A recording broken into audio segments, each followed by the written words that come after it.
സെക്രട്ടേറിയറ്റിന് മുന്നിൽ യൂത്ത് കോൺഗ്രസ് പ്രവർത്തകർ സ്കൂൾ കോളേജ് ബസ്സുകൾ തടഞ്ഞു. ഇപ്പോൾ കൂടുതൽ വിവരങ്ങളുമായി സുനിൽ അരുമാനൂർ ചേരുന്നുണ്ട്. സുനിൽ, വിദ്യാഭ്യാസ ബന്ദിന്റെ മറവിൽ യൂത്ത് കോൺഗ്രസ് പ്രവർത്തകർ വ്യാപകമായി അക്രമം അഴിച്ചുവിടുന്ന ഒരു കാഴ്ചയാണ് സംസ്ഥാനത്ത് ഉടനീളം നമുക്ക് കാണാൻ സാധിക്കുന്നത്. സെക്രട്ടേറിയറ്റിന് മുന്നിൽ സ്കൂൾ ബസ്സുകളും സ്കൂൾ കോളേജ് ബസ്സുകൾ തടയുന്ന ഒരു സാഹചര്യം ഉണ്ടായിരുന്നു. ഇപ്പോഴത്തെ അവിടുത്തെ സ്ഥിതി എങ്ങനെയാണ്?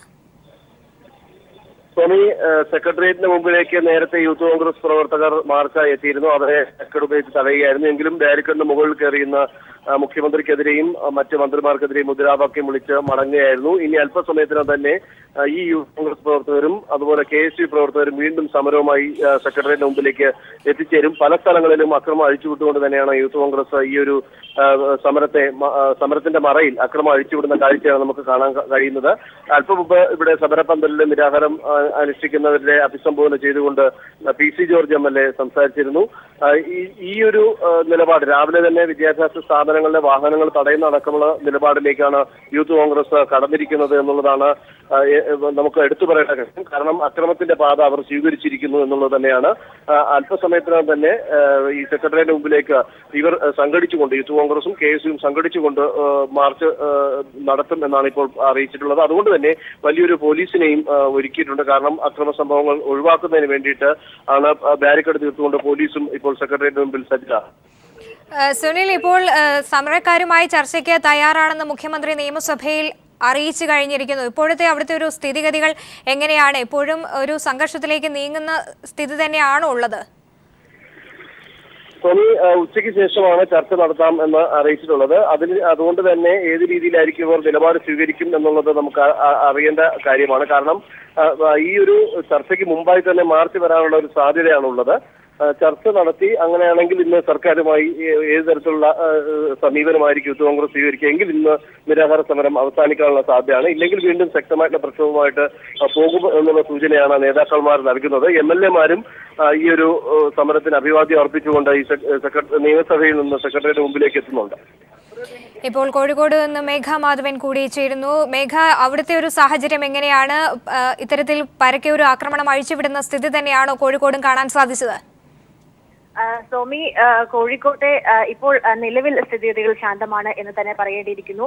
നേരത്തെ ഞാൻ സൂചിപ്പിച്ചതുപോലെ തന്നെ യൂത്ത് കോൺഗ്രസ് KSU പ്രവർത്തകർ DD ഓഫീസിലേക്ക് ബാരിക്കേഡുകൾ തകർത്ത് അതിക്രമിച്ചു കയറി. നിലവിൽ ഒരു വലിയ സംഘർഷാവസ്ഥയിലേക്ക് കാര്യങ്ങൾ നീങ്ങുമോ എന്ന സംശയം നിലനിൽക്കുകയാണ്. കോൺഗ്രസിന്റെ കോഴിക്കോട്ടെ തന്നെ മുതിർന്ന നേതാക്കളായ KC അബു, ഒപ്പം തന്നെ N സുബ്രഹ്മണ്യൻ ഉൾപ്പെടെയുള്ള നേതാക്കൾ സ്ഥലത്തെത്തി പ്രവർത്തകരെ ശാന്തമാക്കുകയായിരുന്നു. ഈ ബാരിക്കേഡുകൾ തകർത്ത് പ്രവർത്തകർ അകത്ത് കയറിയ ഉടൻ തന്നെ പോലീസ് ജലപീരങ്കി പ്രയോഗിക്കുകയുണ്ടായി. വലിയൊരു അരക്ഷിതാവസ്ഥ ആ സമയത്ത് കോഴിക്കോട് DD ഓഫീസിന് മുമ്പിൽ ഉണ്ടായിരുന്നു എന്നതായിരുന്നു വാസ്തവം. ഇപ്പോൾ സ്ഥിതിഗതികൾ ശാന്തമാണ്. ഇപ്പോൾ DCC പ്രസിഡന്റ് KC അബു സംസാരിച്ചുകൊണ്ടിരിക്കുകയാണ്. അതിനിടെയൊക്കെ പ്രവർത്തകർ പലയിടങ്ങളിൽ നിന്നും ഇപ്പോൾ തന്നെ ജാഥയായി DD ഓഫീസിന് മുൻപിലേക്ക് വന്നുകൊണ്ടിരിക്കുകയാണ്. സോമി, ഇപ്പോഴും തുടർന്ന് ഒരു സംഘർഷത്തിലേക്ക് നയിക്കുന്ന സാഹചര്യങ്ങളാണ് ഇപ്പോഴും അവിടെയുള്ളത്. പ്രത്യേകിച്ച് മേഘ പറഞ്ഞതുപോലെ തന്നെ ഇപ്പോഴും പ്രവർത്തകർ അവിടേക്ക് വന്നുകൊണ്ടിരിക്കുന്നു ജാഥയായി എന്ന് പറയുന്നു. സോമി, ഞാൻ സൂചിപ്പിച്ചതുപോലെ തന്നെ DCC പ്രസിഡന്റ് ഉൾപ്പെടെയുള്ള നേതാക്കൾ ഇവിടെയുണ്ട്. അവരൊക്കെ പ്രവർത്തകരെ ശാന്തമാക്കിക്കൊണ്ടിരിക്കുകയാണ്. അതുകൊണ്ട് തന്നെ നിലവിൽ ഇപ്പോൾ ഒരു സംഘർഷാവസ്ഥ അല്ലെങ്കിൽ ഒരു അരക്ഷിതാവസ്ഥ സ്ഥലത്തില്ല എന്ന് തന്നെ പറയേണ്ടിയിരിക്കുന്നു. നേരത്തെ ഞാൻ പറഞ്ഞതുപോലെ തന്നെ വലിയൊരു തരത്തിലേക്ക് വലിയൊരു സംഘർഷത്തിലേക്ക് കാര്യങ്ങൾ നീങ്ങുമോ എന്ന സംശയമുണ്ടായിരുന്നു. അതുകൊണ്ട് തന്നെയാണ് പോലീസ് സ്ഥലത്ത് ജലപീരങ്കി ഉൾപ്പെടെയുള്ളവ പ്രയോഗിച്ചത്. എന്നാൽ ഇപ്പോൾ സ്ഥിതിഗതികൾ ശാന്തമാണ്. സോമി, മേഘയാണ് കോഴിക്കോട് നിന്ന് വിവരങ്ങൾ നൽകിയത്. കരുനാഗപ്പള്ളിയിൽ KTDCയുടെ വാഹനത്തിന് നേരെയായിരുന്നു യൂത്ത് കോൺഗ്രസുകാരുടെ ആക്രമണം. വിവരങ്ങളുമായി ഇപ്പോൾ രാജ്കുമാർ ചേരുന്നുണ്ട്. രാജ്കുമാർ, അവിടുത്തെ നിന്നുള്ള വിവരങ്ങൾ എങ്ങനെയാണ്? KSU മാർച്ച് കരുനാഗപ്പള്ളിയിൽ കടന്നു വരുമ്പോഴാണ് എതിരെ വന്ന KTDCയുടെ കാറിൽ ഡ്രൈവർ മാത്രമാണ് ഉണ്ടായിരുന്നത്. ഈ കാർ തടഞ്ഞു നിർത്തുകയും ബീക്കൺ ലൈറ്റ് അടിച്ച് തകർക്കുകയും ഇത് ഊരിയെടുക്കുകയും പിന്നീട് കാറിന് നേരെ കല്ലേറുണ്ടായെങ്കിലും പോലീസ് ഇടപെട്ടതിനെ തുടർന്ന് KSU പ്രവർത്തകർ അവിടെ നിന്ന് പോവുകയാണ് ഉണ്ടായത്. KSU പ്രവർത്തകർക്കെതിരെ പോലീസ് പൊതുമുതൽ നശീകരണ നിയമപ്രകാരം കേസെടുത്തിട്ടുണ്ട്. അതേസമയം പല വിദ്യാഭ്യാസ സ്ഥാപനങ്ങളിലും ഫോണിലൂടെയും മറ്റും വലിയ ഭീഷണി മുടക്കിയിട്ടാണ് ഇപ്പോൾ വിദ്യാഭ്യാസ സ്ഥാപനങ്ങളെല്ലാം അടപ്പിക്കുകയും ചെയ്തത്. രാജ്കുമാറാണ് വിവരങ്ങൾ നൽകിയത്. വിദ്യാഭ്യാസ ബന്ദിന്റെ മറവിൽ സംസ്ഥാനത്ത് വ്യാപകമായി യൂത്ത് കോൺഗ്രസ് അക്രമം സെക്രട്ടേറിയറ്റിന് മുന്നിൽ സ്കൂൾ കോളേജ് ബസ്സുകൾ യൂത്ത് കോൺഗ്രസ് പ്രവർത്തകർ തടഞ്ഞു. കോഴിക്കോടും സമാനമായ സാഹചര്യം തന്നെയാണ് DDO ഓഫീസിലേക്ക് നടത്തിയ മാർച്ചിലും ഉണ്ടായത്.